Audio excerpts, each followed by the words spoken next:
नमस्कार साथियों आज 4 नवंबर 2022 के सुप्रीम कोर्ट के एक जजमेंट की चर्चा करूंगा, जिसमें सुप्रीम कोर्ट ने ईपीएफओ से रिलेटेड एक नोटिफिकेशन जो कि 1/9/2014 को लागू किया था, उस नोटिफिकेशन को कुछ एम्प्लॉयज ने चैलेंज किया था और उस नोटिफिकेशन को सुप्रीम कोर्ट ने सर्टेन डायरेक्शंस के साथ वैलिड करार दिया है और ये होल्ड किया है कि उस नोटिफिकेशन में जो भी अमेंडमेंट किए गए थे वो अमेंडमेंट सर्टेन कंडीशंस के साथ वैलिड हैं। इस पूरे जजमेंट को समझने से पहले इसका बैकग्राउंड समझना बहुत ज़रूरी है। इसलिए साथियों, जैसा कि हम लोग जानते हैं कि कोई भी एम्प्लॉय जब किसी ऑर्गेनाइजेशन में काम करता है तो वो employees provident fund and miscellaneous act 1952 से गवर्न होता है, जिसमें किसी एस्टेब्लिशमेंट के एम्प्लॉयज़ के लिए ये प्रोवाइड किया गया है कि हर एम्प्लॉय अपनी सैलरी का 12% पीएफ कंट्रीब्यूशन देगा और उसके साथ साथ उतना ही कंट्रीब्यूशन एम्प्लॉयर की तरफ से दिया जाएगा पीएफ फंड में। इनिशियली जब ये एक्ट बना था 1952 में, उस समय एम्प्लॉयज प्रोविडेंट स्कीम यानी ईपीएस नहीं थी। किसी भी तरह का कोई भी पेंशन का प्रावधान नहीं किया गया था, जैसा कि आज की तारीख में है। आज की तारीख में जैसा हम जानते हैं कि एम्प्लॉयर का जो कंट्रीब्यूशन होता है उसमें 8.33% पेंशन के फंड में जाता है और रिमेनिंग 3.67% पीएफ फंड में जाता है। लेकिन जब इनिशियली ये एक्ट बना था उस समय ये प्रावधान नहीं था। एम्प्लॉयज़ को पेंशन का बेनिफिट देने के उद्देश्य से 1995 में एक अमेंडमेंट किया गया और सेक्शन 6A नया इंट्रोड्यूस किया गया, जिसके जरिए पेंशन की स्कीम लागू की गई और ये प्रावधान किया कि एम्प्लॉयर अपने कंट्रीब्यूशन का 8.33% पेंशन फंड में डालेगा और 3.67% पीएफ के फंड में डालेगा, ताकि जब भी कोई एम्प्लॉय रिटायर हो तो रिटायरमेंट के समय उसको ये पेंशन की राशि जो कि एम्प्लॉयर की तरफ से पेंशन फंड में डाली गई है वो उसको मिल सके और उसकी डेथ के बाद फैमिली पेंशन के रूप में उसके जो हेयर्स हैं उनको मिल सके। 95 में ये जो प्रावधान किया गया था उस समय पेंशनेबल सैलरी कितनी होगी ये अमाउंट उसमें फिक्स किया था और वो अमाउंट था 5,000 रुपीज़, यानी 5,000 रुपीज़ को मैक्सिमम पेंशनेबल सैलरी मानते हुए 8.33% उसका कंट्रीब्यूट किया जाता था। ये जो 5,000 रुपये का कैप था, इस अमाउंट को बढ़ाकर 1996 में 6,500 रुपये कर दिया गया। सेक्शन 6A में पैरा 11 था और 11 के सब क्लॉज 3 में डिटर्मिनेशन ऑफ पेंशनेबल सैलरी का जिक्र किया गया है, यानी वो अमाउंट जिस पे आपकी पेंशन डिसाइड की जाएगी या डिटरमाइन की जाएगी। 96 में जो अमेंडमेंट आया उस अमेंडमेंट के द्वारा इस क्लॉज 11 में एक प्रोवाइजो और जोड़ दिया गया और ये प्रावधान किया गया ईपीएफओ डिपार्टमेंट के द्वारा कि कोई भी व्यक्ति जो मैक्सिमम कैप है 6,500, उस 6,500 से भी एक्सेस सैलरी अगर किसी की है तो उस एक्सेस सैलरी पर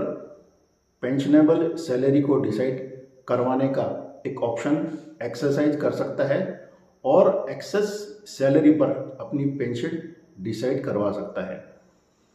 लेकिन साथ में उसमें एक ही कंडीशन डाली कि ये ऑप्शन डेट ऑफ अमेंडमेंट से, यानी जिस दिन से ये अमेंडमेंट किया गया उस दिन से या उस तारीख से जिस तारीख से किसी भी व्यक्ति की सैलरी 6,500 रुपये से ज़्यादा हुई है इन दोनों डेट्स में से जो भी डेट पहले होगी उस दिन से एक्सरसाइज किया हुआ माना जाएगा। ये जो प्रावधान किया गया था, इस प्रावधान को एक एम्प्लॉई आरसी गुप्ता ने हाईकोर्ट में चैलेंज किया, ये कहते हुए कि चूंकि ये अमेंडमेंट किया ये उसकी नॉलेज में नहीं था और जो कट ऑफ डेट दी गई है, जो पर्टिकुलर डेट निर्धारित की गई है, उस डेट के बाद से उसको ये ऑप्शन एक्सरसाइज करने का अधिकार दिया जाए। हाई कोर्ट ने उसके कंटेंशन को मानते हुए उसके फेवर में जजमेंट दिया। बाद में डिवीज़न बेंच में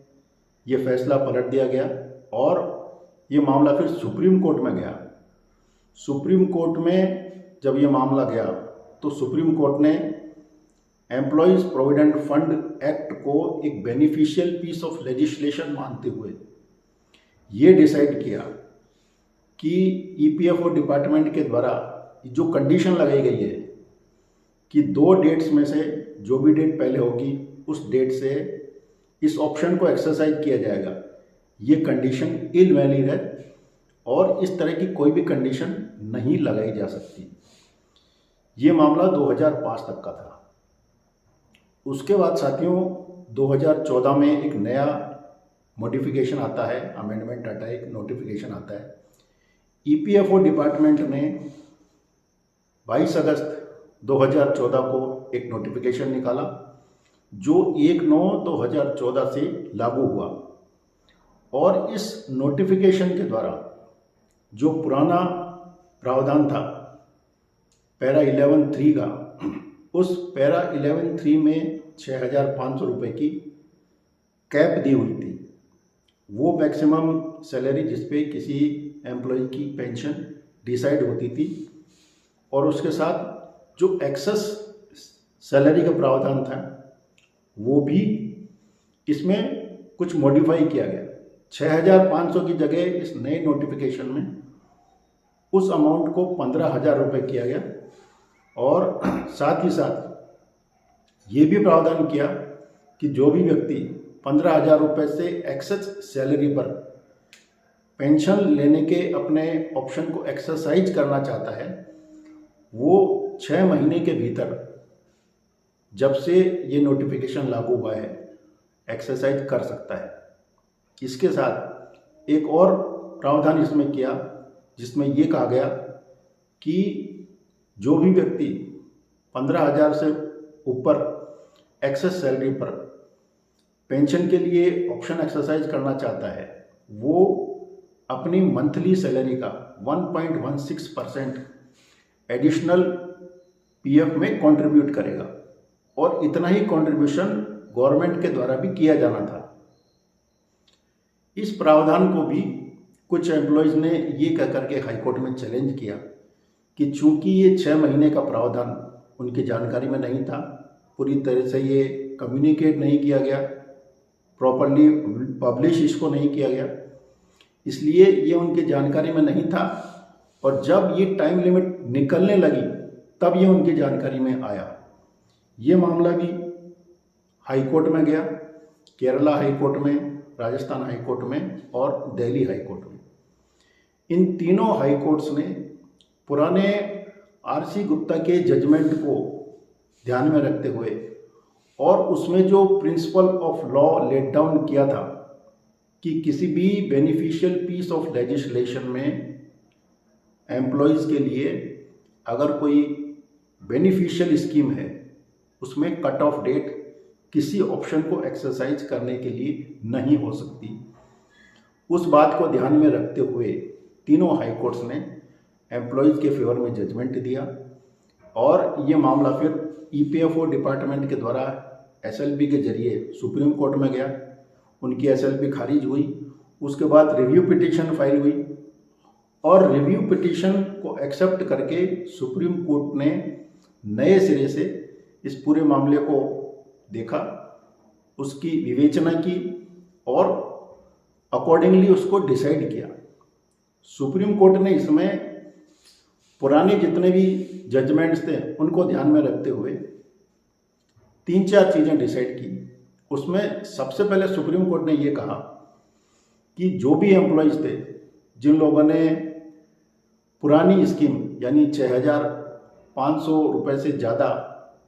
की एक्सेस सैलरी के ऑप्शन को एक्सरसाइज किया और 1/9/2014 तक जो सर्विस में थे, जिन मेंबर्स ने चाहे उस ऑप्शन को एक्सरसाइज किया या नहीं किया, उन लोगों को जो नया प्रावधान किया गया है जिसमें 6 महीने के भीतर इस ऑप्शन को एक्सरसाइज करने का टाइम दिया है, वे इस नए ऑप्शन से गवर्न होंगे और उनको अकॉर्डिंगली 6 महीने का टाइम और दिया जाता है। यानी वे सारे लोग जो पुरानी स्कीम में अपना ऑप्शन एक्सरसाइज करना चाहते थे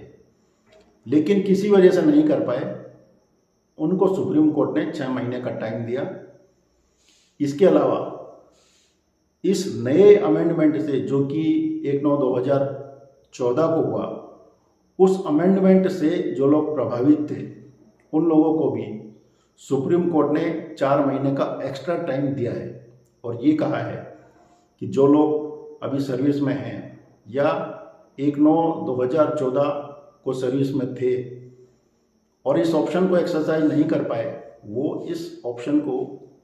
यानी जो नया ऑप्शन है, जो नया अमेंडमेंट हुआ है, उस ऑप्शन को 4 महीने के अंदर अंदर एक्सरसाइज कर सकते हैं।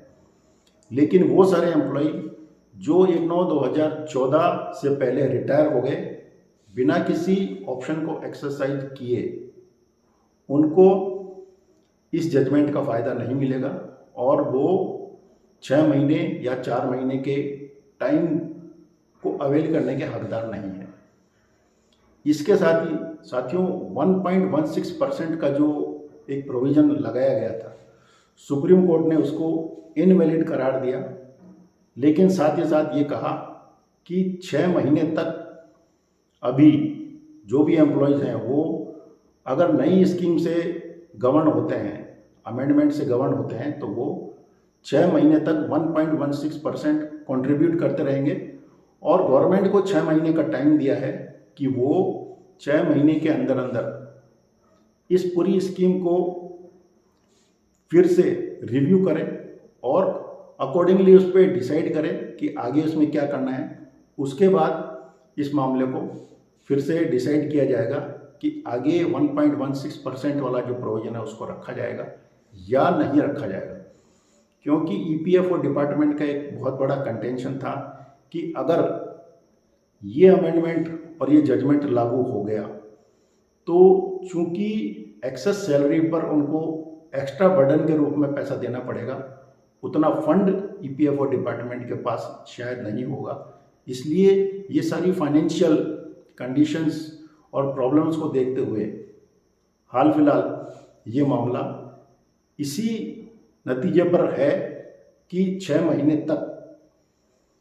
इस 1.16% वाले प्रावधान को और जो भी जजमेंट अभी दिया है उस जजमेंट को इम्प्लीमेंट करने के लिए भी सुप्रीम कोर्ट ने ईपीएफओ डिपार्टमेंट को 8 वीक्स का टाइम दिया है। तो साथियों, इस सारे जजमेंट की लाइट में हम सबको ये समझना बहुत ज़रूरी है कि अगर अभी तक किसी एम्प्लॉय ने पुराने ऑप्शन को या 1/9/2014 का जो अमेंडमेंट है उसको एक्सरसाइज नहीं किया है, तो उसको एक्सरसाइज करें, अपने एम्प्लॉयर से बात करें और इस जजमेंट के बारे में पूरी जानकारी ले और अकॉर्डिंगली एक्शन ले। आज के लिए इतना ही, धन्यवाद।